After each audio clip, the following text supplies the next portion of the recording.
the people we wind up choosing don't necessarily match our criteria for an ideal companion. So today, to make sense of this conversation, we are joined by one Dayan Masinde, who is a relationship coach and a marriage counselor. Bwana Dayan, karibu yes, sana. asante sana. Thank you so much. Yes, thank you so much. Did you get stuck in traffic? Yeah, there was a little bit of traffic. I was praying for you, bana. Thank you so much. Check your fike. Huyu jamaa fike bana. In fact, I almost called the Department of Traffic. Yes. Hapa Sauti niwaambie mfungulieni mkurugenzi anakuja. You know what we should have done for Dayan? Yeah. We should have gotten, we should have called our situation room nowadays are serious guests. Yes. Yeah, In they have fact, serious, DPP is normally here sometimes. Yes. So we get him riders. Yeah, right. Outriders. Outriders. All the way till this. But you made it. Thank I you made so it, much. very man. much. It's a lovely place you have over here. Yeah. Glad to be here, man. Thank you for coming through. Fantastic. Good stuff. So, Dayan, Yeah. we are trying to suss out this conversation. It's often very difficult when you're thinking about it. Just before I proceed, we are the adults in the room. Yeah. I'm sure you've heard about us Yes, or I have. seen us because I Yes. saw you here a time back. So, adults in the room is made up of 4 people. Yes. Myself, my name is Eric Omondi. Okay. And then to my right is Emmanuel Kisiangani. Okay. He's our resident married brother. Okay. And then to your left, is Barbara Imbahala Mbaka, or so known as the Duchess of Ikolomani. Yes. Barbara is living her life like it's golden. She tried marriage, akasema hii t-shirt ni tight. Akaitoa akatupa. Ilinifinya sana. Ilikufinya sana. And then here we have a gentleman and a lady who sit called Msikilizaji. Okay. So together we make the adults in the room. Wonderful. So what we try to do on this show is to have authentic conversations. You know, we speak from the heart, unedited. So one of the things we are talking about today, and I'm so delighted you could come, is characters to look for before you say I do. Okay. And as I was introducing, one of the things, if I'm to use myself as an SI unit, a lot of us are very big on lists, all right? Do you think, in your view, do we really want what we say we want? Or do we just say them because they roll out better in our mouths? Okay. First of all, let me just say something about even just the question, the way it's actually been framed. We say about happy marriage. There's more to marriage than happiness. Yes. There's more to marriage than happiness, because in marriage you will find you will have down days. The days when you will get sick, you might get sick, you might be down financially. The days things are not actually going to go well. But the question is, will you have something that's sustainable? So maybe perhaps people need to focus not so much about happy marriage, but rather fulfilled marriage. Okay. Because fulfilled marriage, you can actually, things can be tough, but you know you have got somebody by your side. So how do you choose that somebody who can actually make you have that kind of a marriage? Number one, know yourself. Period. Number one, know yourself. Because before you even begin to look for somebody who's going to walk with you towards a certain joyous kind of a journey, do you know yourself? Because if you don't know yourself, then you don't know where you're going. If you don't know where you're going, then you don't know who to choose. So many people are jumping into relationships and into marriages just because they are of age. They have a job, they have some money, or because their peers are actually entering there. So first of all, do you know yourself? And then once you know yourself, do you know where it is that you're going in terms of like life? Because you're supposed to marry somebody who's supposed to walk with you in life. So does that person marry with your vision and where it is that you want to go? Does that person have the same values? So number one, it's know yourself. Number two, do you share the same values? So but when you talk about know yourself, yes, you know, you have to know yourself before getting married. Before getting married. So how before actually you pursue looking for somebody to marry. So how do you know that, all right, now I now know myself? Like, Yes. what are the metrics you use to know that now I know about myself? Because I feel like maybe knowing yourself is a maybe eternal journey. It's a continuous journey. You can never fully know yourself, but you have to know yourself sufficiently to some extent, which meaning that you are unshakable in terms of peer pressure. Like you're not making your decisions based on what is cool, you know, what other people are doing, but you're making your decisions based on you. And one thing that I usually ask people is, when you do die, what will you be remembered for? So answer that question before you even go ahead. Like, because some of us are running into marriages to hide, because we don't actually know what it is that we want to do in life and what it is that we stand for. So once you answer that, and once you answer yourself, I want to challenge you. What are your 4 values? What are the 4 values that actually you stand for? That these are the kind of 4 things that I usually really stand for. So ask yourself that. If you go to any particular corporate company, successful corporate company, they have what? They have the vision, mission statement, and the core values. And that's why they're successful, because they know where they want to go. That's why they choose the right person to work in that company. So before you choose the right person to work with you, do you know where you want to go? So ask yourself those kind of questions. Don't be that person who is working for companies that know where they're going, but you don't know where you're going. Know where you're going first. Can I say that? Yes. Is it possible to say that your self-worth is part of knowing yourself? Yes. Because if once you know yourself, then you will value yourself. We value what we understand. Some of us don't understand ourselves, because there's some people that have cancelled. They've never been single. Never. Yeah. I know someone. Never. They're always jumping from one relationship to another. To another. Then I know Yes. someone, kabla uendelee. And that person is just in this Somewhere here, right? Yes, we are not going anywhere. In fact, they were avoiding eye contact. Lakini ako huko kwa ile glass Yes, ingine. ingine. So, but on a more serious note, Yes. I have at least 3 of my friends Yes. who have been, they are perennial daters. That's Yes. what I call them. In fact, one of my friend now is about to get married, maybe in 2 months' time, who has been dating since I've known him for like 14 years. Yes. He dates and dates. Hii relationship inaisha Monday asubuhi. Kesho, coffee. Kuna ingine. Anakunywa kahawa na anauliza huyu msichana kama wanampenda. So that's a challenge to you. That's for real. You have to know yourself, because sometimes we actually look at singlehood as if it's this dreadful thing. Would you like to repeat that Yeah, statement? we again? look at singlehood as if it's a dreadful thing. Emmanuel, have you had that part? No, but there's some people who suffer from singlehood. Huh? No, singlehood is a season. It's a season. Thank you. It's a season. You will grow past that season, and once you're ready to grow past that season, you're going to find somebody who's suitable. But if you rush to leave that season, then where you're running to, it's going to burn you. But do Yes. you think some people get comfortable in the single phase? What Like is they it? get they've been single for so long that they build a tent there. Yes. I mean a house. Yes. There's a friend of mine who was talking about building a tent. You're heading to Mombasa, and then you build a tent. You're heading to Mombasa in a bus. Yes. And then you know the stopover hapo in Mtito Andei. Yeah. So you build a house there. Yeah. A stone house. Yeah. So you're like, where bana? So ulikuwa unaenda Mombasa. Yeah. Then hapana, wacha mimi nijenge nyumba ya mawe. I'm comfortable here. So this guy is called Eric Ndiole. Yes. So some of these people, I feel Yeah. like they get too comfortable inside this single house that they feel that like they are so safe and secure in there. They don't want to let go of that freedom and some of those things that some of the benefits of being single. Yes. So do you feel like sometimes people are too comfortable being single? Yes, there are people who are too comfortable being And single. is that a bad thing? It depends. Do you want to get married in future or not? Because there are people who've decided, I want to be single for life. Yes. If you choose to be single for life, stop looking for the benefits of married people. You know, you are, Yeah, I get what you're saying. stop looking for because you could be single, but then you're lowering this person, you're leading on this other person, you're doing this other, so you're really confusing other people. Yet you know very well, me, I don't want this thing. Yes. Me, I don't want this thing. And then there are people who are so used to being single that even when the right person checks in, who wants They to can't love them, see. they can't. They're too used to being independent. Yes. There's a difference between independent and interdependent. I think I'm independent, you're there. Yes. Independent means I'm all sufficient. I don't need anybody else. I don't need anybody else. So please leave me alone. So somebody wants to love you, but you're so used to being you lock them away. And then you lock them away, so people pull back. And then when they pull back, you're like, no, I'm being rejected. No, you're not being rejected. You're literally pushing people away.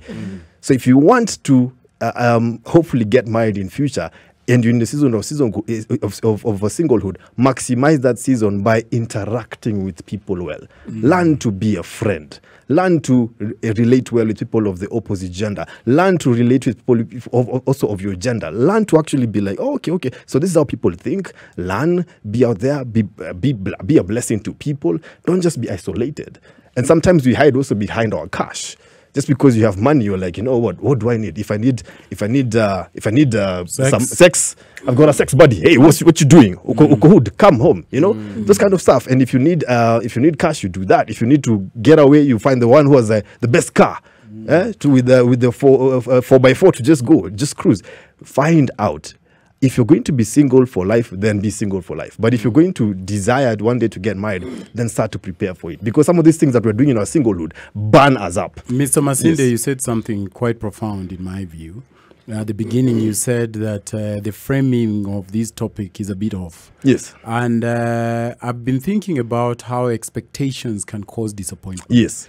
I think a lot of us, myself included, has an image of what marriage should be like, which is far removed from a lot of realities, from Yes. at least the friends of mine who I know who are married. Would it then suffice to say that prior to getting married, you must ready yourself for quite some unpleasant occurrences that you might not like? Yes. So that you are ready in totality, because I feel that the expectation of marriage and the realities don't tarry. Yes. So that if I as a man or a woman was going to get married, I must expect at the back of my mind that sometimes in the future things are going to go belly up. Yeah. Things will turn around and not be so pleasant. Yes. Would you recommend that to be one of the things that somebody should have done prior to getting into It's marriage? actually one of the things that we cover in premarital counseling. Sometimes things will not go as you expect and as you plan. Have an allowance, because you see, in marriage, it's not 100% of your control. Yes. You have some control, but then the other person also has some control. So if you go over there and you're expecting every single thing to go as you plan, then you will set yourself up for disappointment, because this is another person who was brought up differently than you, has different life experiences than you, and finally your journeys have come together. Now you're trying to build. And it's like solo dancing, when you're slow dancing those songs, Lady in Red, he's dancing with me. You can step on each other's toes, why? Because you're so close to each other. That is to tell you that the person who's closest to you can actually end up hurting you, deliberately or not deliberately. But in marriage, when that person hurts you, step on your toes, you have to have that compatibility and that expression to be able to be like, to express yourself and be like, you know what?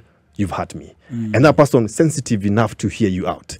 I hear you and I'm sorry. So if you're going to look for somebody to build a future with, have somebody who is willing to learn, because marriage is a process of learning. Yes. Be willing to learn. But if you're going to be egotistic and you also marry somebody who's also full of pride, I have to always be right, my goodness, kutoumana. But when you're actually there, both of you are like, you know what, I'm willing to learn. I want to know you more. I want to know you more. I want to discover you. Even when it comes to love making, that song by Joe, I wanna know what turns you on. Yes. It's a process of knowing. I want to know, nataka kujua, what turns you on, both in terms of sexually, mentally, emotionally, spiritually. I want to know. I want to discover you. So marry somebody who's willing to learn, and also be willing to learn. 94.4 Spice FM. We are the adults in the room, and you're tuned into the right station. Barbara, what are we talking about? We are talking about characters to look out for a man or a woman for a happy marriage. And we've learned it's not always happy. It has two sides of each coin. Hiyo point ya kutokuwa happy imenipea utata. Hata but ni mimi sawa tu. ni sawa. Ni vizuri. Me, I value happiness Yes. kabisa kabisa. Eric and Barbara, welcome to the real world. Destiny's Child, jumping, bringing us to 18 minutes past 8 o'clock. Barbara, this lady called Beyonce and her two friends.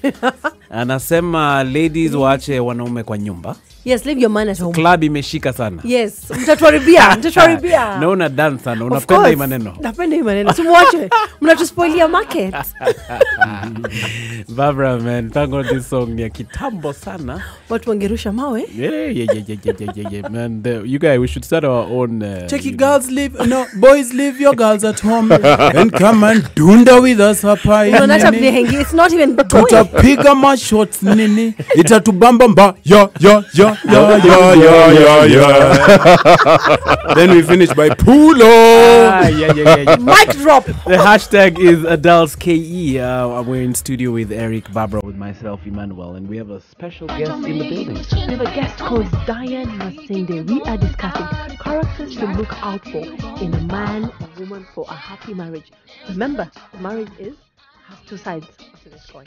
Absolutely. A very good evening to you if you're joining us, and thank you so much for choosing 94.4 Spice FM. Remember, we're the home of authentic and Simon Pure conversations. This is the Adults in the Room. We are here daily, Monday through to Friday, 7 to 10 p.m. And I see all of your feedback. Remember, you can reach us on Twitter, Facebook, and Instagram. We love to hear from you. You are not just constrained to comment about what we're talking about. We are welcome to share your views, thoughts, and even experiences. And today, such a delight. We have Dayan, who's with us all the way to 10 o'clock, and he's going to be picking your phone calls and responding one on one. I see you join Joroge. Joy says she's tuned in from Karatina and she's having time of her life. Thank you so much, Joy. It's always a pleasure to read from you. Michael Oula says, good evening, guys. Tuned in from Kutus, Kirinyaga, Kamakawa. I just have been conditioned to listen to your show. Alafu Manuel Kisiangani, ni mbinu gani itafanya niwe na sauti nzito kama yako? Jamani, mwanaume atatusumbua leo. Lakini Dan Masinda ananipeleka. Amekuja na sauti nyingine. Asante bwana, asante, thank you. Joshua Wari, very good evening to you. I see you. Eric Mutula says, man, I'm addicted to listening to you people. First time to react though. Good job. Thank you, Eric. Keep reacting. And that's what we are here for. I see Washu Karaoke. There are too many for me to read, but I love you right back. We feed you and we look forward to more of this. I think we'll be reading them as we go along. So if you're joining us, we're discussing characters to look out for in a woman and man for a happy marriage. Emmanuel Anyona says, hi guys, you are amazing, I love you. I'm here with my notebook and pen till 10 p.m. Malloy says, I am just here. I'll stick around with my notebook for future reference. Kevin Areta says, from Nakuru Locked, and I'm listening. Oh, Malloy pia kuna hiyo disease. You're gonna single light too. Malloy, Emmanuel hajakupo, achana. So, Mr. Masinde, earlier when you came in, one of the first things which is very important is that you're supposed to know yourself first. I'm sorry for taking you back. After you know yourself, should you also identify someone else who knows themselves? Exactly. And what metrics do you use for that? Exactly. You need to choose somebody who's, since we are talking about adults in the room, Yes. some of us are boys wanting to get married or girls wanting to get married, not adults. So you have to become an adult. You have to grow to be responsible for somebody else's emotions, their be sensitive to them and be able to listen to them. So you have to become an adult and also choose somebody who's an adult, who's grown up. So how do you know somebody is actually ready for marriage? Ask them. Some of these things actually you will find out if you ask, because there are some people, especially women, they're over there building up an entire future with somebody who's married. Yes. You know? We were having that conversation yesterday. You know, you're building up an entire future with somebody who's married, or you're building up a future with somebody who's for them, marriage is not even in their vision. Yes. You over there, you've already thought, if you're a man, you're seeing how this woman is gonna give you 3 kids and you're gonna have this house in Runda and all that kind of stuff. Picket fence, everything. The lady is like, man, me, I'm just here for this moment here and now. And if you're a lady, you're thinking of like, you've already seen your wedding dress, you've already seen like, oh my goodness, this is my spouse coming to be my knight in shining armor. Come on. Ask these kind of questions, get to know like what's your idea of marriage, what's your idea of family. Get to see also the person, how they relate with other people, not just with yourself, because dates can be very misleading. Yes. Dates can be very misleading. You can go, I can even borrow a suit to come on a date with you, but I don't wear suits. So people can actually even go ahead and tell you wonderful things on a date. So don't just focus on one-on-ones, because one-on-ones can be very misleading. Get to find out how does this person treat, especially the quote in quotes, lowly in society. How does that person treat the waiter, the waitress? How does that person treat the guard? How does that person treat somebody who doesn't even have money? How does that person treat somebody who's lost their job? How does that person treat anybody, not just the people who are perceived to be up there? Yes. Look at the person. How does that person treat also his family or her family, the friends? What kind of friends does the person hang around with? Check even their Facebook posts, because you can see a lot of immaturity. Sometimes you're like, hey, my goodness, that guy has lit up. That lady has just, my goodness, this is emotions. But then to you, I love you. They're writing to you, I love you. They're telling you all this wonderful stuff. They're two different They're people. two different people. So to you, they're nice. But then to the majority of people, they are a menace. They are bad. Guess what? Once the person gets comfortable with you, they're going to go to their real self, which is the menace that they are to other people. Yes. So should I ask the question immediately, or I wait between the dates? Because that's a question that is something we've been actually not arguing per se, but we have different opinions. Yes. Should you wait? Yes. First date, I'm like, hey, are you married? Or, what do you want? Are we looking for marriage? Or I wait in and play around for a month or so? You can wait in and play around, and kumbe you're building somewhere you shouldn't be building. So there's some questions that you can ask from the very, very onset. Once you realize that this person, you two are getting really, really, really, really close. You start to notice like, okay, if I call this person at night, ni shida. there's a problem. Yes. You know, this person tells you never ever call me at 10 p.m. Nalala, mulala, mapema. or never ever do this. You know, don't you, Yes. you start seeing those kind of things. So you start to ask the person, even a question like, have you ever been married before? You know, it's not a very intrusive question. It's just a simple question. If you've been married, you've been married. If you haven't, you haven't. You know, simple. And you just ask the person, especially when you start to realize that, oh, we're getting really, really close. You just start asking the person, you know what, like, I feel you, I like you. You start to talk about this kind of things like, what's your idea of a relationship? And so some questions you will ask at the very, very onset. For example, once you start noticing that you two are mutual, you start asking questions such as, what's your idea of love? What's your idea of a good relationship? And when somebody asks you, tells you, I like you, ask them, why? What's up? You know, like, I want to know. Not just I like you, because sometimes I love you has been thrown so casually. People will tell you I love you to bang you. Yes. People will tell you I love you to get money out of you. Yes. People will tell you I love you because, my goodness, other people love you. You're top up there because you post very flashy photos. We see it. You post some flashy photos. All of a sudden, people are checking. They're remembering you. The lips, hips, and fingers. Yeah, man. Yeah, you got a great future behind you, all that kind of stuff, you know. So they don't love you. They love the hype around you. Yes. And the attention that you're getting behind that hype. If you're a guy who's suited up, you're like, wow, you're looking dapper than all of the ladies are throwing themselves at you. So it's not that they like you or they're interested in you. It's the hype that is about you. But once you lose that hype, because sometimes hype goes, then the person just forgets you. So, but there's some people also who are forthright. There's some people who are forthright. But once you start to realize that you are liking somebody, you go subtle. You go subtle. You can be direct in some things, but some things they take time to find out. And some things you see for yourself. Because there's some red flags you will not be told. You will spot. Yes. You will spot. You know, Dan, as a man, there is a lot of pressure by just being a man. Yes. I don't know if Kina Barbara, as the female folks, get this, but there is need as a man from women. A lot is required from us. You're required to make her laugh. You're required to provide for her. You're required to be strong and protect her. Tall, dark, and handsome is a requirement. You are required to be rich. Yes. You are required to be polite, a gentleman, handsome. You are required to pull the chair. The requirements are long, from here to Timbuktu. We also Yeah. have those requirements. Should men aspire to be all these things? Because I feel like these things are tenuous. I mean, good Lord. Yeah. Overrated. What can I not be? I'm supposed to be everything. I'm supposed to be clean, shower, I carry you, I sing for you, Perform. I make you laugh, and then I'm supposed to also electrify you in the sack. So should we aspire for all of it? Does that make sense? Well, there's some things that are totally unrealistic and there's some things that are totally unfair. You know, what you have to look for is somebody who gets you as a man. And if you're a man and you're pursuing gold diggers and then you're complaining all women are gold diggers, you are the one who are supposed to be, check yourself. Who are you Thank pursuing? you. Because not all women are gold diggers. So you actually, I have to, why is there a pattern in the women that I'm pursuing? And ask yourself, because there are also women out there who don't expect too much. What they expect is just somebody who's going to respect them and love them and be their best friend. Because being a best friend is very, very important when it comes to marriage. Because in marriage, whether it is in terms of finances, whether it is in terms of conflicts, once you walk in marriage with your best friend, it is easy to navigate these things.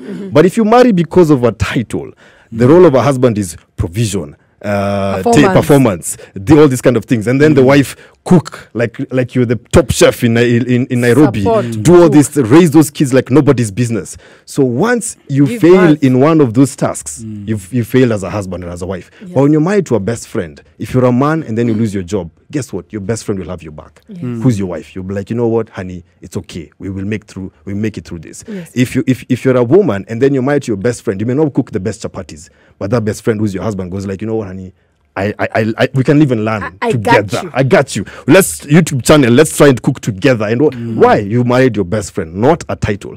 So if you're a man, don't marry for a woman who's looking for a title, who's looking for, it's all she wants is, oh, I got married in 2020. No. You're looking for a best friend to spend the rest of your life with. Barbara, hey guys. Hi. Welcome to our channel. We're making chapatis. Parties. This is us, Yeah. couple goals. Yeah. Nazimeungua, but don't mind. We are the adults in the room. It is 29 minutes past 8 o'clock. We're here with the special guest, Dan Masinde. And thank God we have him for the next 1.5 hours. This is a treat. You better tell a friend to tell a friend. We'll be back with more conversation. What are we talking about, Barbara? We're talking about characters to look for to look out for, pardon me, in a man or a woman for a happy marriage. We'll be back with more conversation before you can say. Rumpelstiltskin. The hashtag is AdultsKE. AdultsKE. We changed it up, and I'm sure that one is shorter, so you just write that hashtag and you dash to whatever you want to say. Absolutely, Emmanuel. You couldn't have said it better. Steve Washira, I see you. He's on Twitter. He says, say hi to Dan Masinde for me, a sensational marital advisor, my love life silent mentor. You have brothers and sisters who are big fans, my brother. Wanakupenda kama wo. Unakumbuka praise alikuwa anasema wo. Tunawapenda wo. There's also a song by Black Rob called War. Is there? So David K. Pepperman. David K. I have no idea what that is. David K. Pepperman. It says, I just wonder why I'm so preoccupied with happy. If you are happy all the time, your own spirit will find a way to throw a spanner in the works. Sad implies happy and vice versa for those hoping to get married. I pray that our eyes open to love. And then Kennedy Orinda said, I'm simply writing notes today. It's just amazing, guys.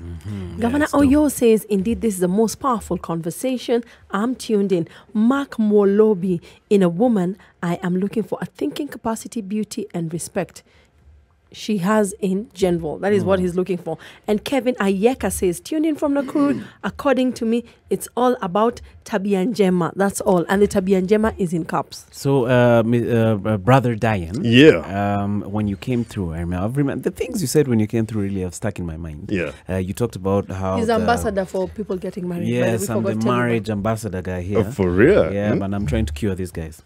So, you talked about the title, because we're talking about characters to look out for in a man or woman for a happy marriage. And you said it would be better if it's a purposeful marriage. Yes, right? yes. Yeah, just to, and I'm not quoting you verbatim. Yeah. So, how do you test the longevity of this partner? Because you're talking about someone who's going to be there through the rainy days and the sunny days. Yeah. You see? But now, most of the time when you're dating, there's not much in regard to rainy days you're going through. Because you're not married. You see, if I'm broke, maybe I'm broke alone up in Kitengela. Yeah. But now, how do you test the longevity, or rather the perseverance of this other partner without putting them into serious or weird tests? Yes. Like Barbara was saying, sometimes she annoys someone to see if he has a short temper. Yeah. So we're telling her that is abuse. Yeah. But what would you suggest would be a method to test someone's perseverance? Like they'll be there in good times and bad times. Yeah. I think, what you actually need to realize is that, there are seasons. There's singlehood, and then there's I like you, and then there's dating, and then there's courtship, and then there's marriage. So it's progressive. Some of us, we rush. We jump past, the you stages. you jump from singlehood to marriage, and so you have a shaky foundation. And for you, all your excitement was, I'm married. But is the marriage going to be strong, and is the foundation very strong? So if you want to build the right foundation, sometimes life will throw challenges at you, even when you two are dating. Yes. So the more time you're spending with each other, you start to realize, this person is hot-tempered. This person doesn't like it. Whenever I come late, man, this guy flips. Or this lady tells her head, she's very materialistic. You start to pick these things because life will throw these challenges at you if you spend more time together. If you spend more time together, even if it's, for example, a long distance relationship, if you start calling each other more, if you start talking about these kind of things, and then, sharing each other, and there's some leading questions that you can be asking your partner. One of the most important questions is, how was your day? And then once a person tells you how their day was, now you start to break it down. You go to the specifics. Not just like, party after party and all that kind of stuff, and we do this and then we do that. No. You have to talk about real stuff. Talk about the person's childhood. How was your upbringing? Because that can inform a lot about how they perceive life. Some of us were getting married to hurt people, yes, broken people, and when you're hurt and you're broken and you're not addressing your issue, guess what? You will bleed on your partner, yes, and that bleeding will be messy. Some of us we become violent husbands in future because you grew up with violent fathers. We used to see that at home. So we go like, you know what, this is how a man behaves. So start to find out, ask those questions. How was your upbringing? You know, let's talk about your family. You know, let's talk about your financial goals, like your financial dreams and whatnot. They may not share the exact amount that they have in their bank account, but if you provide a conducive environment for some conversation where somebody doesn't feel judged, where somebody doesn't feel like this is a police interrogation, when Yambie, tell me. You know, they'll open up to you. And once they open up to you, now you start to pick these things. Another thing is that don't run away from situations of accountability. What do I mean? Whether you have your parents, let this man or this woman start to hang around your family so that they can actually get to see. Because a lot of us, we are hiding, we're in isolation, you know, from our parents. If you're a Christian or a Muslim, you hide from your imam or from your pastor. If you hide from your friends. So it's us against the world. It's a private thing. It's a private thing. It's us against the world. And when it's us against the world, then there's no accountability. But when there's accountability now, you know, you're surrounded by a pool of people who actually understand the both of you. Then you're able to pick these things. You're able to identify these things. Because sometimes your friend might be the one who sees something like, you know, I noticed the way this man or this woman speaks to you. To you, you're so madly in love, you don't see it. Yes. But then your friend points it out. I noticed that this person does this and this and this and this. So now you start to be like, actually, you could be having a point. So you start to interrogate that. You start to be like, oh, you know what? Actually, he does shout at me. Actually, she does speak to me in a condescending manner. You're not man enough. You're not doing this. You're not like, you know, Brayo takes his girlfriend to Dubai. What have you done for me this year? So you're having those kind of women and you're like, you know, you start to realize that, okay, maybe I'm not with the right person. If you find out that you're not with the right person and you've interrogated it deeply, don't be afraid to quit. Yes. Some of us, we are building our entire future because we've invested something. So you're like, I need a return in investment. All those years, all that I've done, man, I gave this man, I gave this woman money. I'm the one who paid for their school fees. I'm the one who did this. So you're like, this thing must work. But guess what? If you realize that there's no future, just be honest. You know, Mr. Masinde, I love quit. Yes. Quit is one of my favorite words. Not that I'm a perennial quitter or anything, but I feel like sometimes yes is just as important as no, and sometimes leave it all together. When you're talking about quitting after seeing a lot of red flags, I was reminded of tons of conversations we've had here around compromise. Yes. And you hear that word thrown around, that marriage, a good marriage, for it to survive, there ought to be a lot of compromise. In the beginning, before we say I do, I'll give a personal example because I can't speak for either or. I am fairly meticulous about cleanliness, and I love a very tidy area. Okay, so every time we have these conversations, we talk about negotiables and non-negotiables. So sometimes my friend here, Emmanuel, can say that is a very small thing. Somebody not maybe spreading a bed or leaving foam on the wall after they shower. I mean, that cannot be a big issue. I want to pick your mind about compromise, especially in the beginning.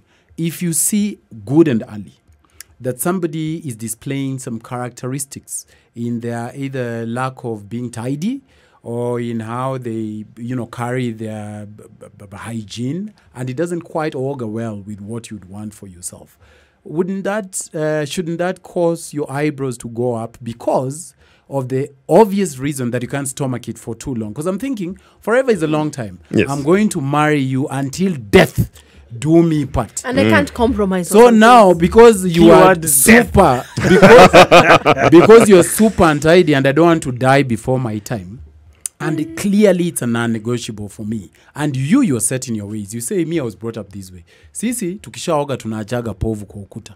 After we eat, we dump dishes hapo, and surely we are married. Hiyo sio kitu ya kupigia kelele. Isn't that something that somebody as me should rightfully say, you know what, this is a character flaw that I'm not willing to partner up with for the rest of my days? Yes. Love is a perception. Let me break it down. Yes. Something might be big to you but small to your partner, but because it is big to you, then your partner should take it seriously. The right partner should take it seriously. Yes. Absolutely. For example, if my wife loves flowers may not be my thing, but because they are very important to her, I'm going to buy flowers. Why? Because when I buy flowers, she perceives love. Yes. So in the question that actually you've asked, if cleanliness is your thing, and then the issue is when you voice it out, did your partner take it seriously? That, okay, I hear you. I'm gonna work on that. Now that is a good partner. But a partner who goes like, you're being petty. Me, this is who I am. Take it or leave it. Then that's not a right partner. Uachane na What's yeye. that you Asante. Thank you. Emmanuel, this is a part you clap. I don't know why. you may not wachana na yeye at the get go, but you try and work on it. Because for me, that's why I even advocate for, counseling is a dreaded word to so many people. People think like when you come for counseling, my goodness, nikubaya. It's like really you guys are a mess. No. Counseling is something that people can actually embrace, and especially when you realize that you are not making headway when it comes to progress in our relationship or marriage. Then you go ahead and speak to somebody, now a counselor, who is a neutral person who can help you understand these things. Because sometimes we are too closed in our own corners to hear what our partner is saying. We're just focusing on me, and they're focusing on them. So there's no understanding. But now when for example, something like that, I will advocate before you even call it quits, and you see there are a lot of good elements. For example, whenever I have my seminars, they're called Motomoto couple seminars. I usually have this white piece of paper, and then I draw a dot, a black dot in between with a pen. So I hold it up and then ask people, what do you see? A majority of people, you know what they say? They see a black dot. But you know what the right answer is? I see a black dot on a white piece of paper. So many of us are focusing on the black dot, which are the negative things in that relationship or that marriage. We're forgetting the entire white space.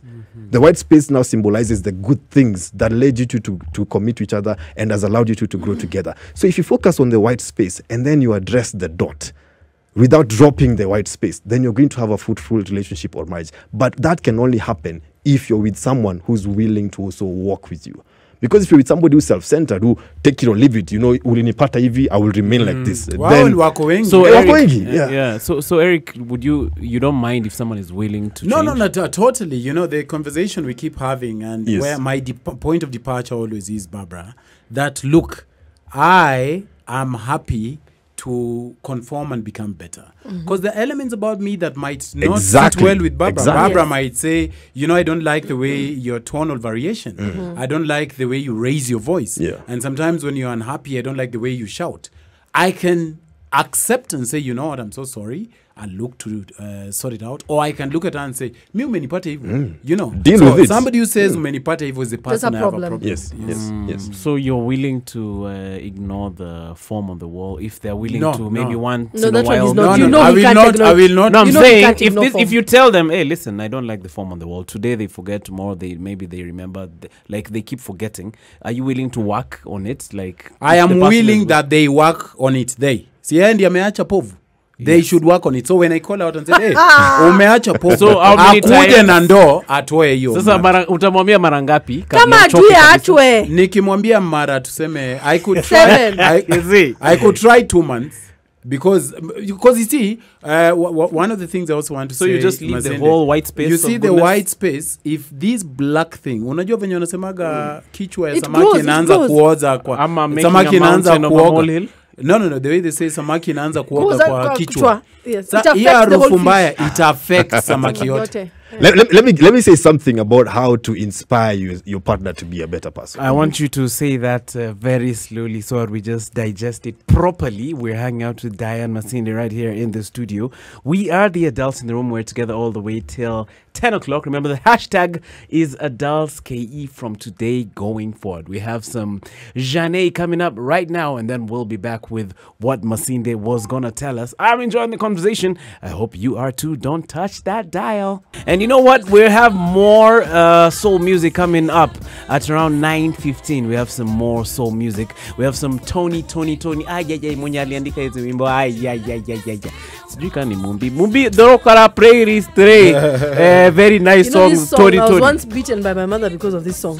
She found me dancing. Sikuwa nimeosha vyombo. Lakini Unaona ulikuwa hiyo vyombo ni unakatika. shida. Vyombo ni shida. Hey, we are the adults in the room. I'm in studio with Eric, Barbara, with myself, Emmanuel, and we have a special guest, Mr. Diane Masinde. Mr. Masinde, thank you so much for making the time to come here. and to spend the evening with us. Thank you so much. By God's grace, we have him here for the next 1 hour and about 10 minutes. So I hope you're telling a friend to tell a friend. Diane, I'm a big lover of reading the Bible. It's very fun. It's not from a sanctimonious point of view. I read it for knowledge. There is a nice scripture I like. It says, wisdom is a principal thing. Therefore, get wisdom. And in all thy getting, get understanding. Yes. And there's a man here who calls you wise. His name is Kip Kirui. He says, tuned in from Kangemi. That guy is wise. I once heard him somewhere oozing wisdom. Thank you so much. Thank you so much, man. Asante. Very good evening to you. This is Adults in the Room. Jay Mashala says, 6 weeks ago, I discovered Spice, and the Adults in the Room has literally been part of me every evening, Monday to Friday, learning and appreciating. I'm tuned in from Mombasa. That is kind. Do you guys remember Reza Ramon from the WWF? Yes. He was oozing with machismo. Okay. No, you guys don't remember Reza Ramon, Eric? It rings a bell. Oh, Ocha, it wasn't Chikangini. Okay. Unajua ni jamaa wa ndeti. Wako na ni duka moja. This guy, you and Barbara don't know Reza Ramon. I know Reza Ramon. Huyu jamaa unasikia anaongea story ya Ocha. Amekuja na unajua Black Mamba. Anatokaga nayo Kitengela na iko na vumbi. Nairobi na Bukinya. Wachana na hiyo, iko na vumbi tumeosha saa hii na nilikuwa nakwambia Black Mamba yake. Na natusumbua. Jamaa ako na madarau. I see. Ati very hot. Achana watu wa Bukinya. I see you, Steve Washira and Alicia Otiato. You know, we love you guys. If you're joining us, karibu sana. We are the Adults in the Room, as you already know. And we are here not just today, Monday through to Friday. And it's so delightful to have you tune in. You know, you could be anywhere else in the world, New York, Fes in Morocco, or even in your shags, but you chose to hang out with us. We don't take it lightly. We are discussing characters to look out for in a woman and a man for a happy marriage. And we've been joined by a phenomenal man. I'm loving every bit of what he says. His name is Diane Masinde, who is a relationship and a marriage counselor. And he's here with us for an incredible whole hour. So join in, share your feedback. Barbara, what are you hearing? Muric Rhythm. She says, listening from Kikuyu Town. I always love listening to Diane. And I'm following Team Single and Saved. Yuko Singleitis Club. Barnabas. Barnabas, I think she's a she. Barnabas is a man. He is saying that the wife should have the following qualities. She should be genuine with her eyes and her yes or no.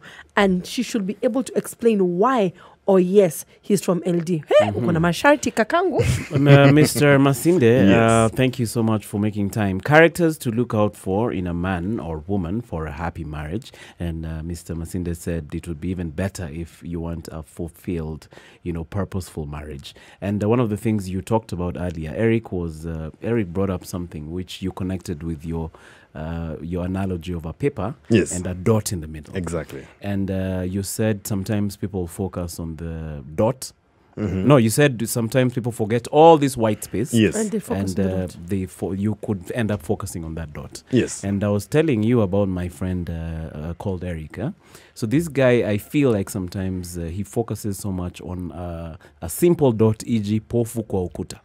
All right? So do you feel like sometimes, Eric, and I'll let you speak before he speaks, people focus on very minor issues. Like, unaona kama hiyo pofu, if I'm willing to change, na naeza toa hiyo pofu. That's a minor, even if it takes a year or a year. I don't have that time. Where are you headed? My age can't allow it.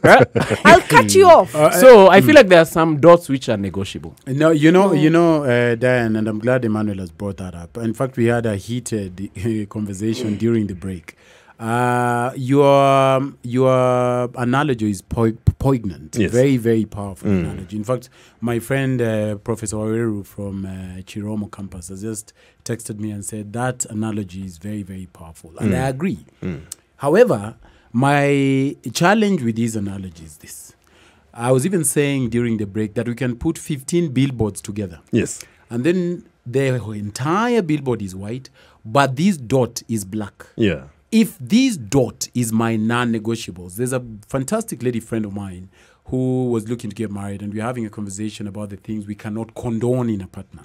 And she said, without batting an eyelid, that I cannot condone a man who touches alcohol with his lips.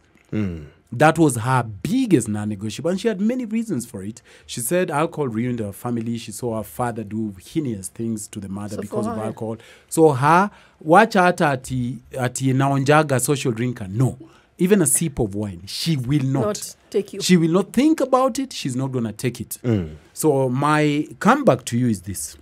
Sometimes the dot that is in the midst of this white, huge billboard is one of the things I'm running away, and I've been running away for the rest of my life. So because of this dot, I will forgo every white thing and bypass that billboard, all right? Because it's my biggest non-negotiables. What do you have to say to that? Before I respond to that, the lady who's actually said Team Single and Saved, that is a group that I run with my wife. It's called Single and Saved. There's for the singles, and then Married and Saved for the... You see, it's not single-itis. Okay. So you have Single and Saved for the singles, Married and Saved for the married. See the problems I face. So thank you so much for listening. Yeah? Now to the question that actually has been asked. There's a difference between red flags and weaknesses. Red flags are character flaws, insensitivity, addiction, self-centeredness, pride. Those are red flags. Absolutely. Character flaws. Weaknesses are areas of growth. I may be a poor timekeeper. I'm working on that. You know, I may.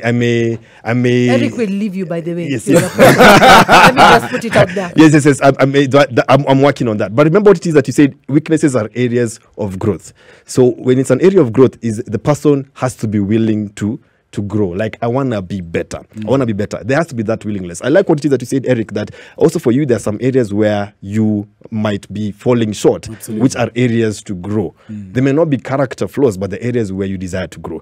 But the thing is, are you willing to grow in them? And do you have a partner also willing to grow in them? When you point it to them, you know what? Maybe we need to do better. For example, finances. There's some people who are spendthrifts. Others are big savers. So even in marriage, you encourage, find out where do you sit along there, along that, so that now you understand. So that even if there's somebody who is good at making money, but then the other one is good at managing money, so you understand where are you strong. Those are weaknesses. But red flags are character flaws. Red flags are reasons. E.g. Bangi. E.g. For example, That could be a weakness for someone. Don't be like that. That could be a weakness. you know, if it's something like bangi or alcohol, and then you realize that this is something that's taken over the person, that becomes a character flaw. When somebody is no longer in control of themselves, that they're doing alcohol like nobody's business. They're wasting money because of alcohol. They're hanging around people who are alcoholics. They're wasting themselves. And then, like, for example, the example that you've given, this lady had seen in the past, this ruined so and so and so. Maybe my father, maybe my mother, or my sister, or my brother. So she's like, no, I do not want somebody with that character flaw. So if there are red flags, you need to be very categorical. You know, for example, a red flag is somebody who flirts a lot. That's a character flaw. That's not an area to grow.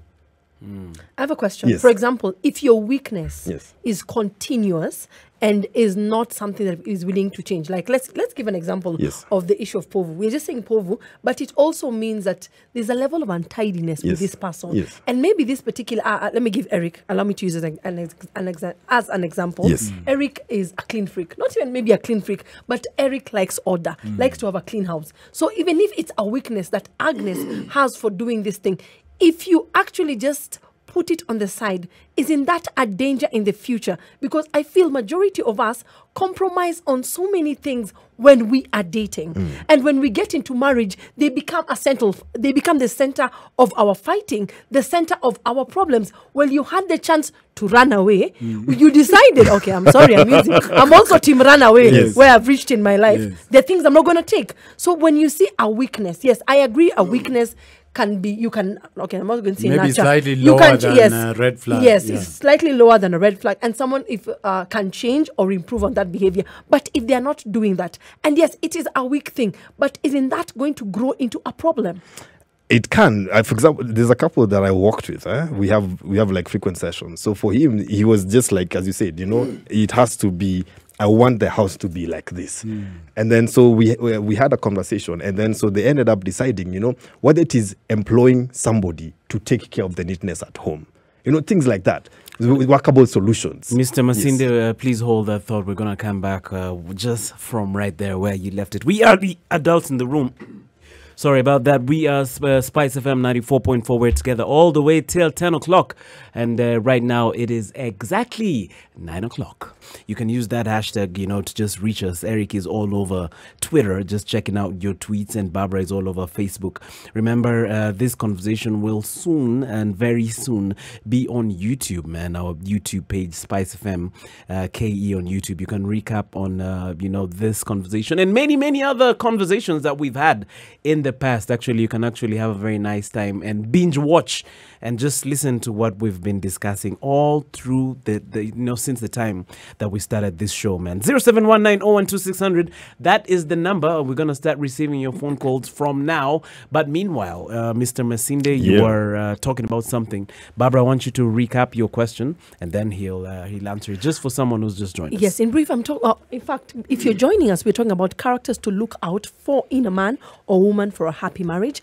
I was saying, for example, we're talking about you can have non-negotiables and negotiables. There are red flags and there are also weaknesses. When your weakness becomes too much, that it could be a problem that in future will bring a problem in our marriage, in a relationship, is it okay just to run off? Because, hey, some of these weaknesses can just be too extra.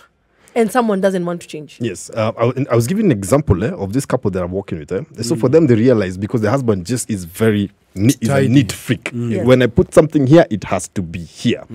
So in our conversations, now we ended up coming with a workable solution. Now for them, you see, every single couple is unique. Yes. Every single couple is unique, and there's some solutions that can work for others and some not for others. But I like to say this: there are principles and then there are patterns. Patterns are different, but principles remain the same. Principles are this: if the two of them are willing to work it out, they will find a solution. Yes. Both of them. So for their case, they were like, you know what? We have so much going on for our marriage that this cannot be the bone of contention. They looked at the other things that they have together. We can find something to work over this. And then even when he was talking about, what I like things like this. Now even the wife also mentioned, what? There's some things also that you do that I would like to improve. So they found a way of like, okay, I hear you and you hear me. Yes. Let's work things out. So if you realize that we have so much, you two have got so much going on that this weakness can actually be, let's find a way to be patient with each other and work around it, then well and good. But as I said, each couple is unique. There's some couples who go like, you know what, me, I cannot put up with this. Unfortunately, some have ended up quitting and then they regret. Because you go outside there and then you realize that you jump into another one that has another weakness, maybe not the same. Like, yes, so you jump to another one and then you realize like, oh my goodness, I lost the best one. The other one may not have been the best cook, but my goodness, the conversations were so good. The love making was amazing. The laughter was good. Man, this person was connecting with me. So you miss that. And then you realize that, even if you leave from one relationship to another, there will always be areas that you need to work on. The key thing is this: are you both willing to work on it? How do you inspire your partner to be better? One thing that you can actually do more is appreciate what they're doing right, because a lot of the times people notice what you're doing wrong, especially your partner. Your partner will realize you don't do this, you don't do this. I tell people, do not use the word you never do this, you always do this, because that way you're cancelling out all the good that they've ever done. Yes. You never do anything right. Well, if they never did anything right, you will not have been together in the first place. So there are a lot of right things that they used to do that made you to commit to each other. So do not use the words you never or you always, because you're cancelling all the other good things that they've done. Appreciate your spouse or your partner. Before you even correct your partner, appreciate. I love you. Thank you so much, Daddy. Not I love you, but I love you. Thank you so much for working with me. And I actually think that over here, maybe we can do better. For example, if my wife comes home and then finds out that I haven't taken out the trash, and then she ends up saying, what kind of a man are you?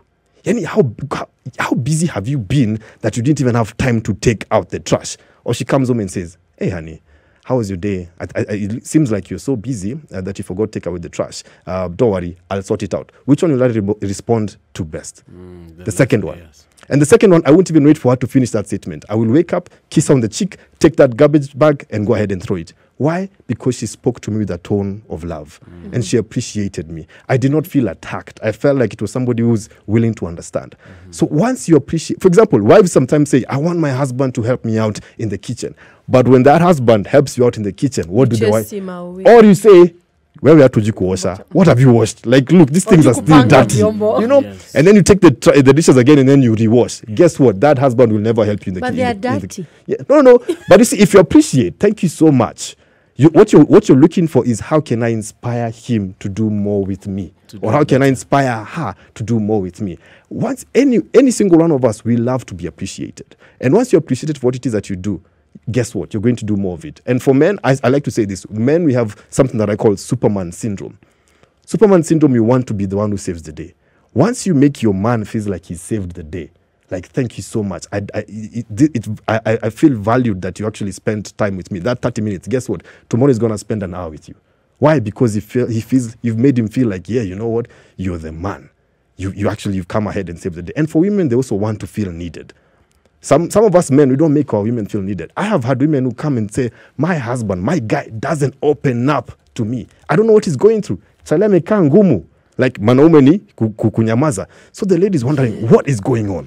The guy is crying. I've had men who cry in the counseling sessions that I'm having with them. The wife looks at him like, Haya, Mr. Masinde, this guy can cry. For all those years they've been together, this lady has never seen that vulnerable side of a man. It took a complete stranger in the form of a counselor to be able to get to him and for him to open up and say, you know what, I've been going through this. I've been going through this. So even as you're looking at what kind of a person to marry so that we can have a happy, fulfilled, and purposeful marriage, is somebody who's easy to talk to. Forever is a very long time to spend with somebody you can't talk to. A very long time. You want somebody who you can actually tell, you know what, I'm not okay. And they won't be like, you nini, kwa bwanaume, or you stop being petty. If it's a woman, stop being petty. No. Someone you can actually talk to. You know what, I'm not okay. Someone you can even tell, pray for me.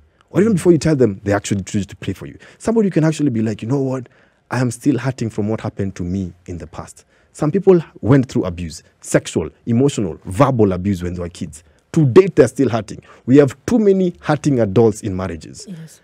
And once you have that spouse or that partner who you feel safe with, then guess what? You shall open up and be like, you know what, I'm not okay. I've had a bad day. Too many of us are hiding behind good-looking suits. Too many of us are hiding behind makeups and high heels. It's time for us to be real, because that's what being an adult is, you know? Like, let's have a conversation. Let's talk about this thing. Let me hear you out. What is going on? So, because emotional intimacy is very important. So if you're going to spend the rest, if you're looking at somebody to spend the rest of your life with, let it be somebody that you can have emotional intimacy. Unfortunately, in the dating scene, what do we focus on? Sexual intimacy. Yes. You're like, hey, physical. My goodness, I want to hit that. Physical and financial, unfortunately. Yes. That's what we focus on. You need to focus more. First thing, emotional intimacy. Because once there's emotional intimacy, then next you're going to have financial intimacy. Next you're going to have physical intimacy, meaning that you're going to feel comfortable with each other's space. And then sexual intimacy is going to be eventually come through. Because sexual intimacy is actually cultivated once you have emotional intimacy. And guess what? There's more to marriage than sex. Yes. There's more to marriage than sex. By the way, sex, even in marriage, it will come at a point whereby you may not even be doing it every single day. You might even just cuddle each other and just kiss each other and be like, you know what? See you tomorrow, darling. And you're going to have just the most amazing night. And guess what? Sex itself has a shelf life. You reach a certain age. Yeah. Yeah, like me, I used to do it thrice now. Just You to didn't. It Just, does yeah, after man. 7 months. After 7, yeah. No, a day. But I'm kidding. You know, yeah. Even if you two are like rabbits and you're doing it every single day in marriage, guess what? It's gonna come a point in time where that activity is going to end. Yes. Naturally. Whether you cooler as much Viagra as you want or you do whatever, it's gonna come a point where it ends. When it ends, what do you two have? And then now, God forbid, you're stuck with somebody who has povu all around the house. Eric, leave that woman. I know you. We're back. You're my friend. Dad, I have a question. Yes, We please. talked about someone needs to know themselves, know your core values, know your missions, know your Yes. principles, and all that. Yes. Now I'm in this dating scene, and I know myself, I know what I am looking for.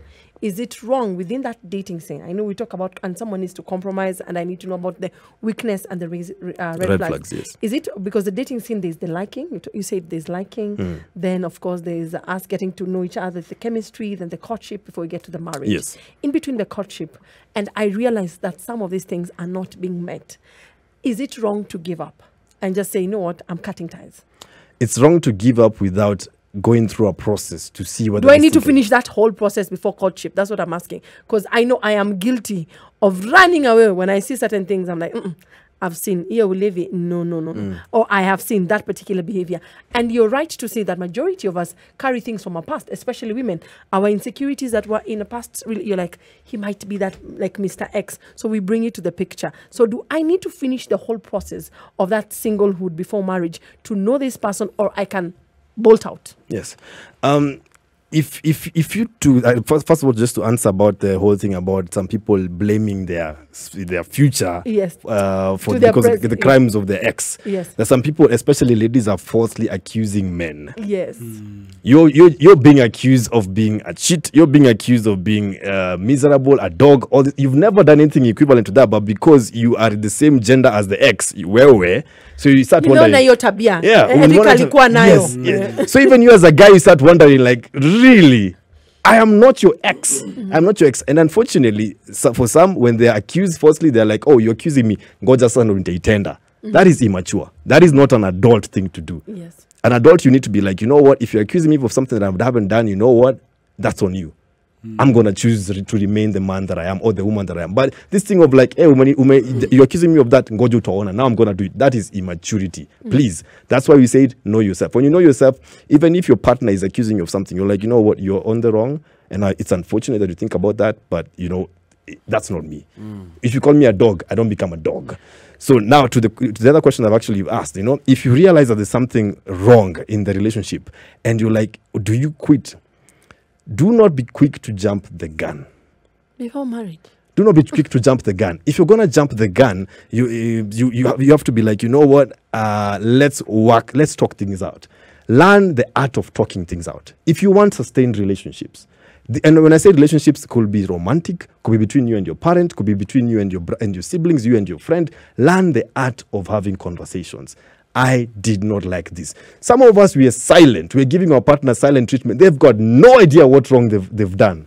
Yani, you're talking to a lady, amenunda, you don't even know what it is. Au akufura tu. Amefura tu. Tunawajua. Amefura. Or you're a guy who's just chilled out. Doesn't say anything. So the lady is wondering, like, I'm not a mind reader. I'm not a mind reader. And so the relationship, you two start to drift apart. And as you drift apart, you're blaming your partner for not addressing the issue that you have not raised. So raise that issue. You know what? I don't like it when this and this happened. And if you've seen a pattern, like, you know what? I think you're taking it for granted that I raise these things and you don't even address them. Talk about that. But if there are things that are, you know, catastrophic, like let's say you're being beaten up. Once you've been beaten up, you're like, you know what? I'm too important for this. I'm out. Yes. I'm out. And even when you're out, you make it very, very clear. Some of us, we are in, then out. In, then out. So back at the person just goes like, you know what, I'm getting tired. Because you break up with the person, you know what, this is over. We're not going to get married. I'm done. And then 2 weeks later, maybe when you're horny, you're like, hey, what you doing? I love you. All of a sudden, you're being called sir. Now you're being called babe. Alafu pia lazima umemiss Naivasha na unaga kakitu. Una kitu sasa unamkumbuka. So even the person gets tired, you know, make up your mind. Do you want me or don't you? Do you need me in your life or don't you? And even in marriage, I advise people, don't be quick to throw the D card, the divorce card. Yes. You're like, yeah, things are tough. So you're like, let's get a divorce. Not because you want a divorce, but because you're trying to threaten your partner to address the issue. That doesn't work. It works against you.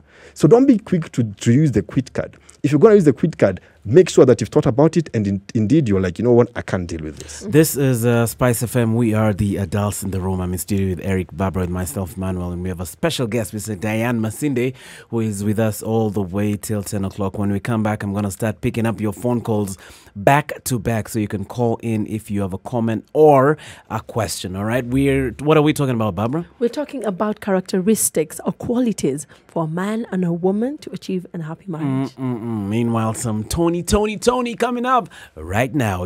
We'll be back before you can say what, Barbara? Rumpelstiltskin. Why would a potential man get intimidated with ladies with certain personalities? I don't know how to sugarcoat things. That's an interesting. That is your question. Good question. Thank you so much for asking. Let me tell you this. Not every single man is going to be attracted to what is great about you. Yes. Get that through you. Some men will be intimidated by your success. Others will be intimidated by your looks. Guess what? The right man will not be intimidated. The right man will check you out and be like, you know what? You are my queen. I want to spend time with you. So if he hasn't checked in your life yet, don't worry. Be patient. Be patient. It's not the end of the world. And if you're a lady, you're over there, you're wondering why you're single, but you're hiding in your house. Kazi yako tu ni kwenda job and then you go back to the house. Step outside. Be a blessing to people. Get to interact. Get to mingle. Even if you're in social media, get to interact. Be visible. Be spotted.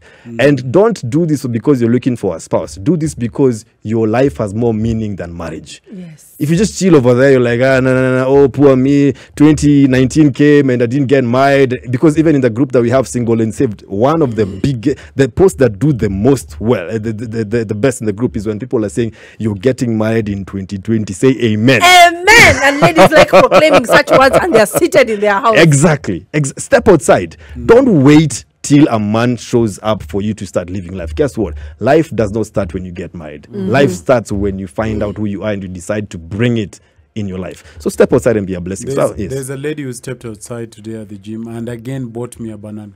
I told you that lady likes you. You see? Alininunulia mandizi. Next time atakunulia coffee. Huyo msichana ameninunulia mandizi Mara mbili. You remember the first day I told you that she likes you and she likes you. She bought you one banana or two today? Just one banana. She works there and she's like, Eric, here. You know, I complain about the bananas. They sell them for 50 bob.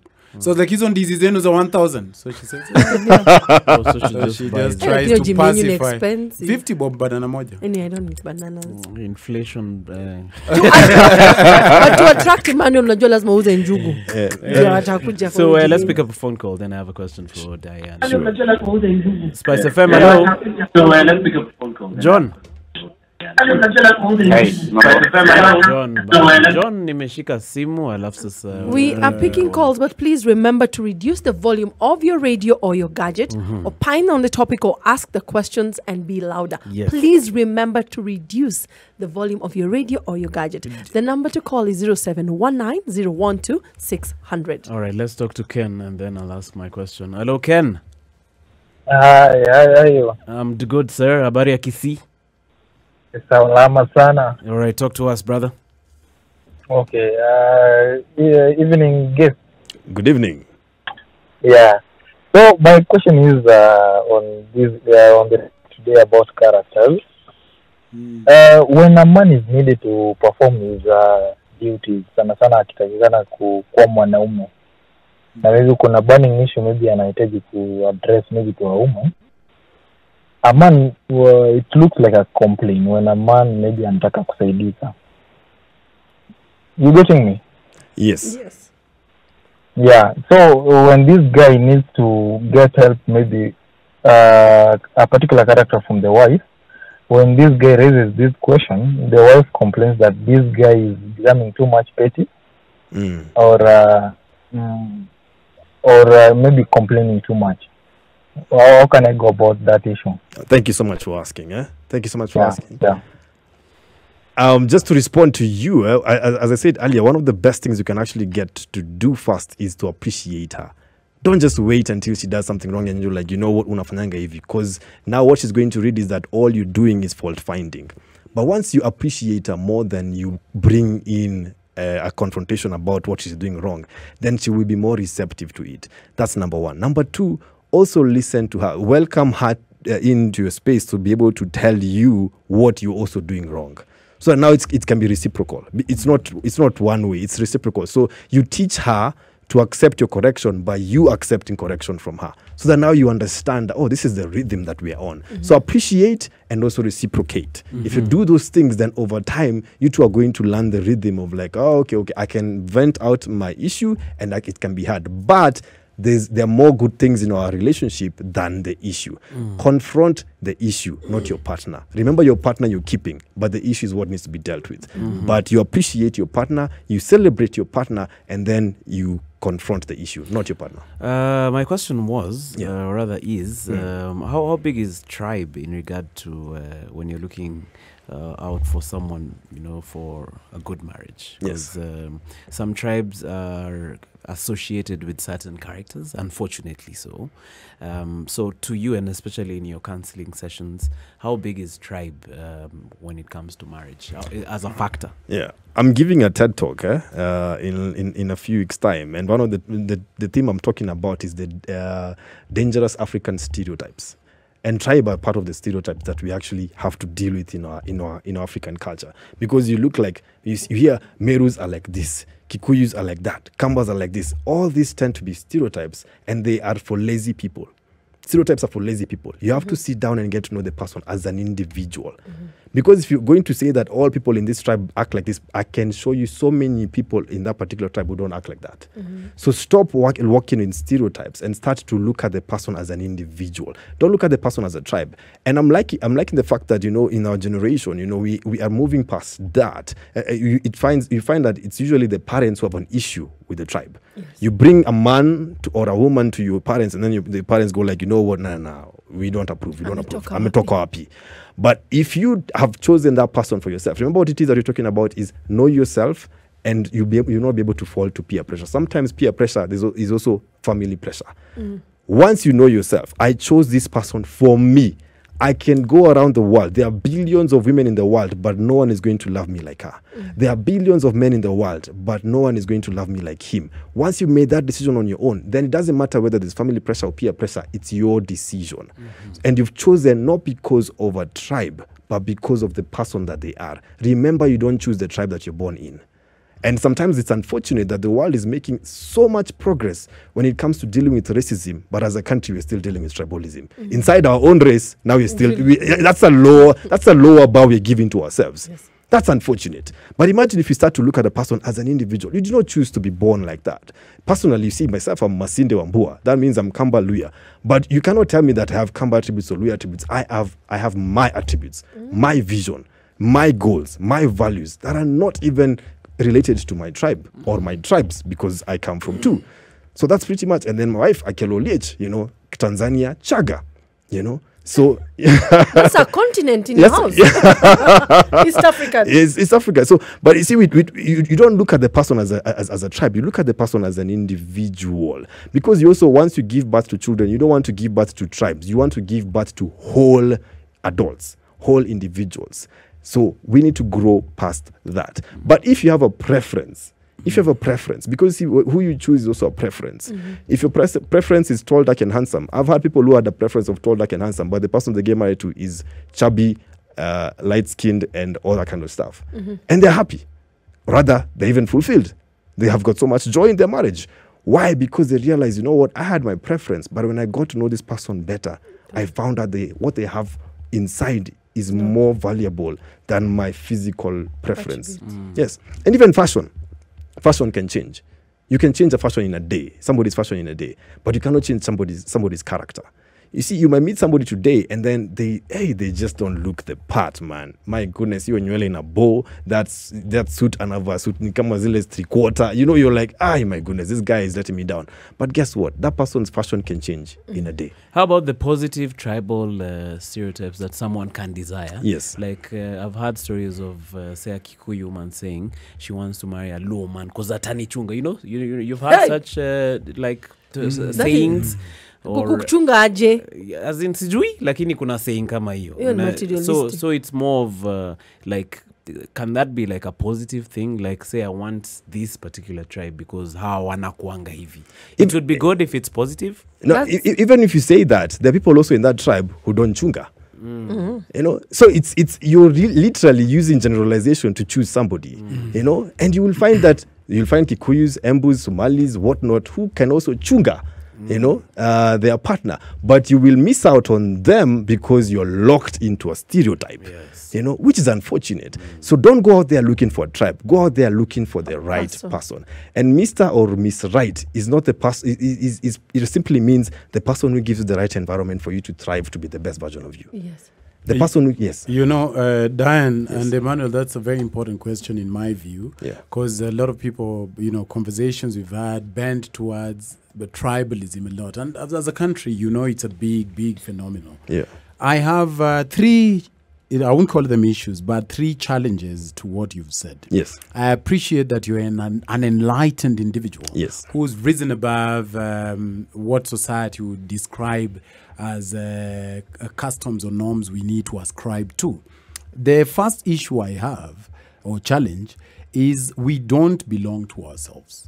We belong to societies, we belong to families, and we belong to countries, then later continents, and so on and so forth. Yes. You can zero it down to a clan or, you know, boom it out to a continent. The second challenge I have, customs, norms, cultures make up a lot of who we are. A lot of who Eric Omondi is from my upbringing. I am me, but most of it has come from my upbringing. My mother, you know, calling out some proverbs in Jango and saying, Dichwober gi X, Y, and Z. Woimaber timo X, Y, and Z. Whatever it is they are saying, all right? So I can't escape that. I'll give you another example, a broader example. We were properly colonized. That's why you and I have jackets on. We take tea on a very tropical location because the Brits took tea, all right?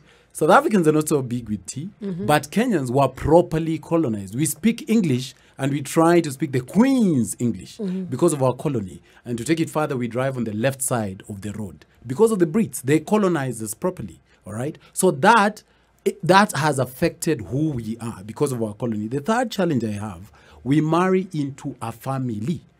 This man here lost his father-in-law 2 weeks now. So he went to Meru. With his family. With his family. But he's married into that family. What I mean by that is there's a culture and a norm and a way about which they conduct themselves. All right? They have Meru attributes or Kisii attributes or Luya attributes.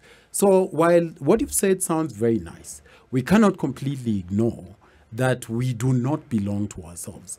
And tribe needs scrutiny. There's a thing we do as Luos. I'll give you an example, and a lot of my Kikuyu friends have talked to me about it because they don't know the in of it. They say, you guys, when somebody dies, you sleep with the dead. I don't know if you've heard it. So when my inherit the wife. When my mother passed on, one of the Luo things to do is she has a final right at her house. Sasa nakuja nalala hapo, si ndani ya nyumba hapo nje. Alafu anapelekwa anazikwa. Now, if I marry a lady who is Kikuyu, and that is completely foreign to them, then I take her to Game or Yala or Siaya, where I come from, where my people, because of the cultural practice, behave in a particular manner. It might bring friction. Might bring friction. Let me address that. Culture there are good attributes of culture. But let me say, for example, let me give an example of FGM. Female genital mutilation, which we are doing away with. It was part of culture. What was it about? Cutting the woman's clitoris.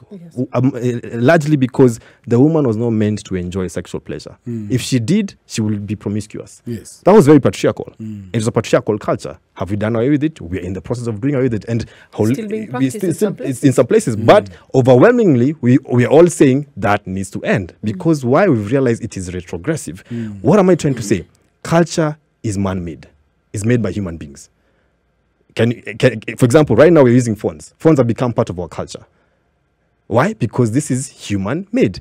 You can even form a family and you say that even in our culture, what it is that we do, this is how we practice, this is what it is that we do. I went to a wedding one time and then there was a certain politician.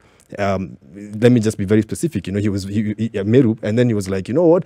For us Meru men, once we tell you, I love you, we tell you once, in case we change our mind, we will let you know. And people laughed. And, you know, there's some people also, for them, it didn't sit well with them because it was a joke, yes. But for them, they felt like, you know what, he's trying to say that we don't love our wives well. You know, for them, they're like, no, I may be a Meru man, but I love my wife And well. they'll say it. Yeah, and I'll say it every single day. So this is why I'm cautioning us that even as we embrace culture, because culture is part of our identity, but sometimes even that identity needs to be scrutinized. I will say this: when culture and love are put together, and it's love versus culture, choose love. Some cultures will tell you a father is not supposed to speak to the children. Remember, you said love has an expiry date. Yes. No, I said sex has an expiry date. And love? Love is for a lifetime. Love is for a lifetime. You see, some culture will tell you the father is not even supposed to interact with the children. So the children are hurting in the name of what? Culture. But love will tell you, I'm a father and I'm here to mentor you. And I'm here to be a part of you. My father may not have been there for me because of culture, but I choose to be there for you because of love. Now, that's a man who said, I am embracing where I'm coming from, but I choose to do different. There's some people, some of us, we grew up in polygamous marriages. We saw what that did to our mothers. We saw what that did to us because you're like, you know what? You are the fifth born of wife number 17 and you are neglected. And so because of that, you're like, I swear I will never be polygamous because I don't want to put my children through what I went through. Now, that is a person who said, I came from this culture, but I choose not to embrace this culture. But then there are people who, in their culture, where you're like, you're being told, you know what, in your culture, you have to be respectful to the husband, you have to be respectful to the wife, you have to do this. When your husband comes, maybe you give him a kiss on the cheek, maybe something like that. That's good culture. So if culture marries well with love, embrace it. But if culture spoils the path towards love, then you need to discard it. You need to ask yourself, why am I embracing this? Because what? Remember, this culture that we keep on practicing is human-made. It was humans who made it many years back.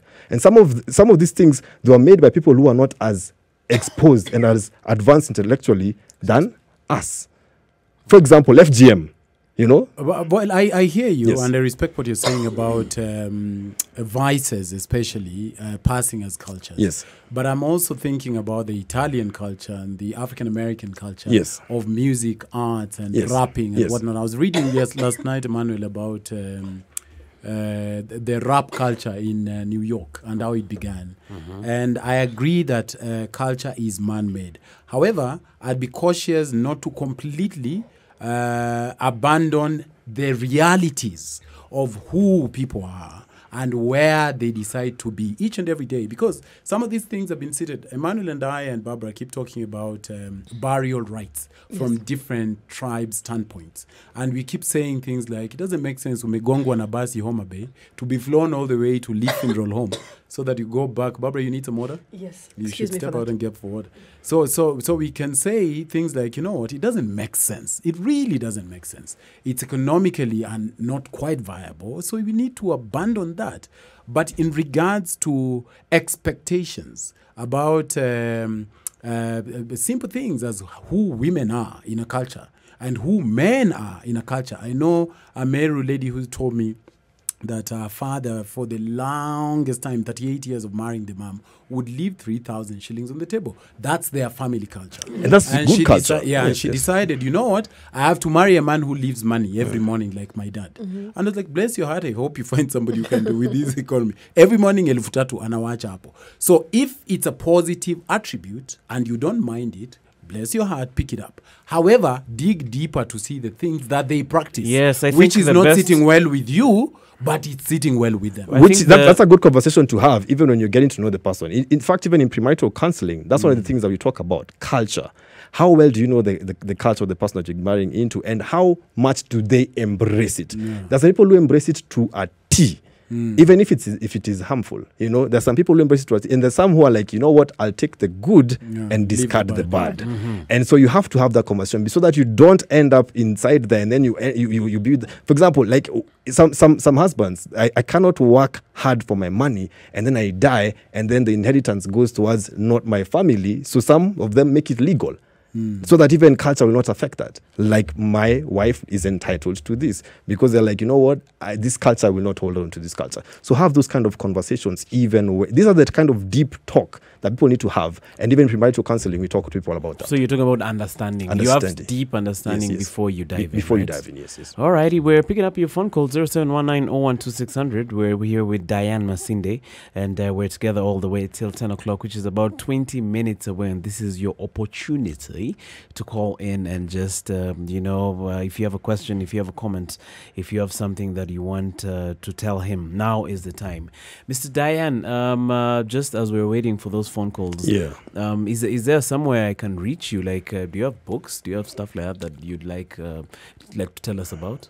There's a lot that actually we do, especially for me. I embrace both online and broadcast media. Online, you can find me at Diane Masinde. That's on Instagram, on Facebook, and even on Twitter. I'm mostly active on Facebook because that's where the huge amount of people that we actually follow us come through. When I say us, I mean my wife and I. We have Married and Saved, which is a Facebook group and a page for the married. We have Single and Saved, which is a Facebook group and a page for the single. Single and Saved has about 156,000 members. Oh, wow. That's an entire constituency. And then now for the Married and Saved, we have a thriving page also doing well. Now I also have another one for the men called Wanaume Assembly. Because as I've been dealing with marriages and relationships, I've realized, you know what, men also, we need to have our own space to talk about us, to deal with our own issues, instead of, oh, boy child has been neglected, no. Because I also do bridal showers. Have you heard that? Oh, right. As a man, I do bridal showers. I go speak to women who are about to get married, how to relate with their husbands. And I also do groom showers, where we also prepare a groom on how to be a good husband. Because we cannot have disjointed marriages where women are better prepared for marriage than men. That's why we have dysfunctional families. So women will go through mentorship by older women. Women will go through bridal showers. But men, what do they have? Sometimes they just go and grab a beer with the pals just before the marriage. So they're clueless. And even when it comes to parenting, women have what? Mothers have what? Baby showers. What do men have? What do men have? So now Wanaume Assembly is to address all those things, so that we stop this thing of saying, in that Wanaume Assembly, one time I asked a group of the men, how many of you grew up in a healthy relationship with your family, with your father? Only 30% said yes. 70% bad relationship or no relationship with their fathers. So who's going to teach men how to be men, how to understand themselves? So that's why Wanaume Assembly exists.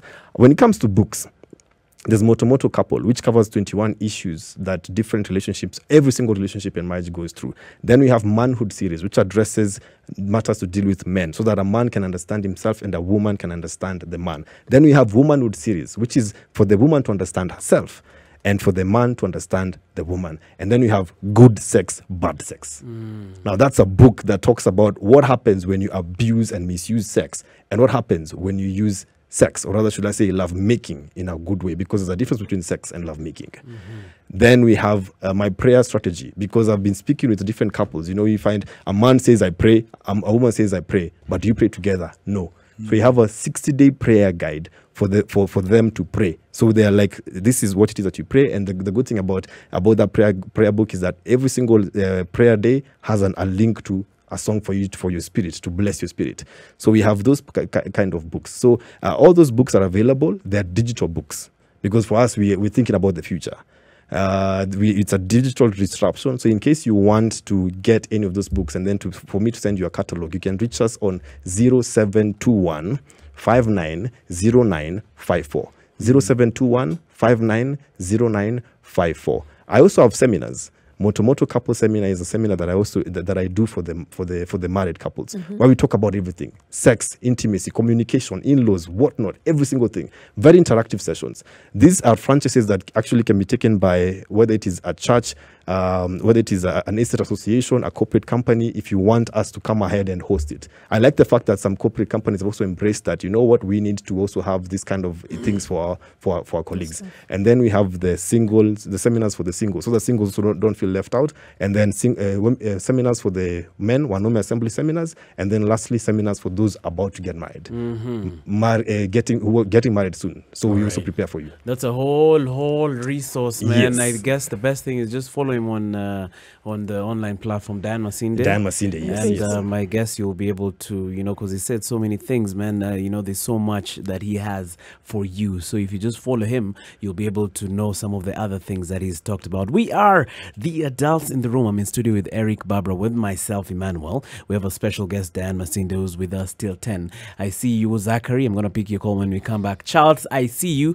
When we come back, I'm going to pick up that phone call. But meanwhile, some new edition coming up. And then we'll be back to pick up those phone calls. 0719 012 600. Get to your phones. New edition with their hit jam, Head Me Off. This song brought together some of the biggest names that especially from our playlist on on this new edition jam. We have Johnny Gill, Ralph Tresvant, Michael Bivins, Ricky Bell, Ronnie DeVoe, and Bobby Brown. Man, the playlist here is always fire. Remember, at 10 o'clock it's gonna be music night studio. Imagine, Studio ber kabisa. Hey. Conversation authentic kabisa. Okanyal. Kanyo kabisa. We have just massacred Eric's language. We are talking about characters to look out for in a man or woman for happy marriage. We are also picking your calls. We have Didan for the next 10 minutes. It is 9:50 p.m. That is 21:50. And the number to call is 0719 012 600. You can let us know if you have any question, any thoughts, or if you're going through something you want to ask the guest, feel free to do that. Spice FM, hello. Hi, guys. How are you doing, Zachary? Oh, my God. You guys, I'm not even calling you Spice FM. I'm calling you Pace Setters. Asante sana, Zachary, for that amazing compliment. You have redefined the lives of those who understand radio. Asante sana. We appreciate and good content. Humbled. Sure. Now, yesterday I tried to call and I find that the discussion that you're having today is almost similar to the one that you are having yesterday. And therefore, I feel obliged to somehow chip in. And first of all, congratulations to that guy. He is resourceful, he is knowledgeable, and all the other adjectives that pertain to knowledge, Thank you so much, sir. As far as marriage and relationships are concerned. Now, let me tell you one thing, Yes. If you find that you are starting a relationship with somebody, you give him or her money, and they never say thank you. Okay? Today you give him 1,000, anakuja miromo, no thank you, okay? And then he comes up with a very long list of I would have wanted to do this, I would have wanted. I mean, she or he is trying to convert you to a mobile ATM or a moving ATM in the form of a human being. That one is a bad signal, okay? There is also this other thing that you find the person that you are trying to relations with, he or she keeps talking of very influential relatives, in his family or those people who he knows that he says, oh, do you know the so-and-so is a chief of from South Mogirago where I come from, and we are related this way. If you find such people, note that they are doing that to intimidate you. And therefore you don't expect, so that once they long you, you will start recounting, so-and-so told me that his or her relation is a close relative is a CG or a D or a what, So I don't know. Those are my points that I wanted to highlight. I don't know whether they make sense. Yeah, totally, man. I think it makes sense to me. Thank you, Zachary, for your feedback and that phone call. And do you have any reaction to that, my brother? Sure. Thank you so much, Zachary. And just to agree with him, I like the fact that Spice FM gives adequate time for conversation. So big up to you. Thank you so much. Thank you so much. So to Zachary's point, he's mentioned very important things. I like about the first issue, about somebody who, doesn't say thank you when they receive money. A couple of things you need to look out for. Do they only talk nicely to you when they need money from you? Other days, you're being left behind, and then only when they need money, that's when the sweet words come in. Baby, darling, sweetheart, honey, you know, then you realize that what not. And sometimes some people trap you with sex. They'll give you great sex because they want money from you. You know, so you start to realize that. That's the first thing to point out. And then the second thing to point out is that, you know what, does this person conversation always revolve around money? There's nothing else you guys talk about. You know, the same way that some people only talk about sex. They, okay, not only, but largely talk about sex. Some also largely just talk about, I need this, I need this. Ask yourself, do we also talk about emotional stuff, about life stuff, about, you know, progress, vision, blah, blah, all this kind of stuff? So you evaluate. It's a balance. You know, just because somebody gets money and doesn't say thank you, that is something that you can point out. You can just be, you know, I realize that you rarely say thank you whenever you, and so somebody who loves you genuinely, they'll be like, you know what, I'm sorry if you feel unappreciated. Because in marriage, a lot of us, we do a lot for our spouses, but never get appreciation. And sometimes what you need is from your partner is just that appreciation. Like, we expect the woman to cook. But guess what? You telling your wife, thank you for that meal is very, very good. You expect the husband to be paying rent or to buy the tokens of KPLC, whatever. But you saying thank you makes the person feel happy. So these are kind of things that you can actually train yourself. No? And now to the second point that actually he raised, I need to say that you also need to look at it. It's a balance. Sometimes they could literally just be celebrating their relatives. You know, oh, by the way, I have this, my brother works for Spice FM, blah, blah, blah, blah, blah. They're just having a conversation. But if they mention the influential people and then they bring you down, then that's a problem. If they're elevating somebody else, it could be even their relatives or even their pastor. You know, pastor says this. But you're being brought down. Or the only time that you will see those wonderful plates in the house is when there's a visitor. Pastor amekuja sana unaona the best plates zimetolewa cabinet. Then you know hapa hivi kuna shida. Yes. You're not being treated special. But if it's just a conversation that they are having with you, like, by the way, this what somebody on the TV, by the way, that's my distant cousin. You're like, oh, okay, wonderful, wonderful. Maybe one time we can go ahead and visit them and whatever. And they still respect you and appreciate you and elevate you, then that is not an issue. So it's a balance. You have to look at it objectively. Yes. Thank you so much for that, Mr. Masinde. I wish we had more time, man. Yeah, for sure. Time has just, won some turbojet. Let's run all the way to 10 o'clock. I can't imagine it's only 4 minutes. Let's pick up one more phone call. Yes. You'll have the last word. Spice FM, hello. All right. Spice FM, hello. Hello. All right. DJ Ricky. Hello.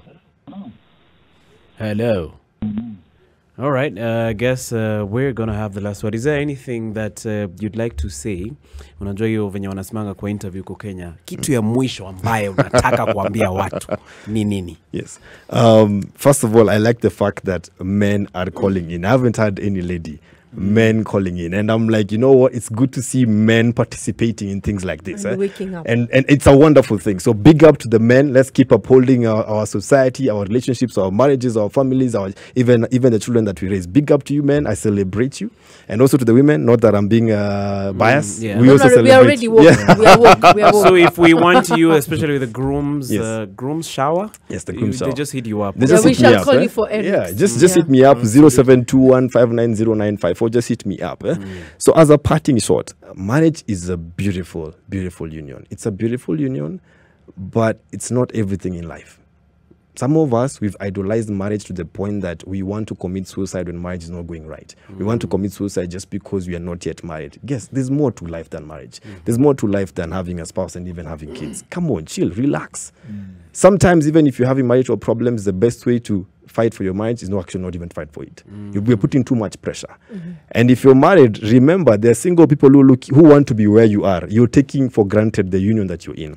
And if you're single, desiring to get married, guess what? One time your time will come. The thing is, are you preparing for that particular season? You cannot go to class 5 without understanding the syllabus of class 4. So if class 4 is being single, understand that syllabus, understand yourself, and then you're going to graduate to the next syllabus. So don't be in a rush, don't be in a hurry. And also take time to love yourself. It is important to love yourself. Because until you love yourself, you'll not make the right romantic decisions for yourself. So love yourself. Look at yourself in the mirror and ask yourself, what is so good about you? The unfortunate thing is that when I counsel people, they come to me and they say all the negative things that have happened in their life. When I ask them, what is the positive thing about you? Many people lack words. So love yourself. Love yourself, and then once you love yourself, you'll be able to choose the right person who can love you. I wish you all the best in love. Man, thank you so much, man. It was quite an honor having you here, sir, and I'm sure you're going to be back. I'm sure, man. Yes. I'm sure you're going to make time. We're going to look for you again. Thank you so much. Just to spend some time with us. Absolutely. Mr. Masinde, Yeah. it was absolutely a pleasure having you. And thank you so much. And I'm sure this won't be certainly not Yes. the first and the last time you're here. So we'll have you more and more and more. And let's meet at the top. Thank you so much. What's happening in the morning, girl? Tomorrow morning, we're at 6 a.m. to 10 a.m. We have the Situation Room with CT Muga, Eric Latif, and Du Oko. At 3 p.m. till 7 p.m., we have the Spice Drive with Monique. And of course, at 7 p.m. till 10 p.m., you have the Adults in the Room with Eric Omondi, Emmanuel Kisiangani, and yours truly, Barbara Mbaka, also known as the Duchess of Ikolomane. Thank you for tuning in. Thank you for plugging in. Thank you for your comments. God bless you. We love you, darlings. On behalf of Mombi, our super duper producer, and Brian Amliato, who makes us look so good on social media, we just want to wish you a very good night. Remember, music all night long. You don't have to touch the dial. It is 10 o'clock. Mwah!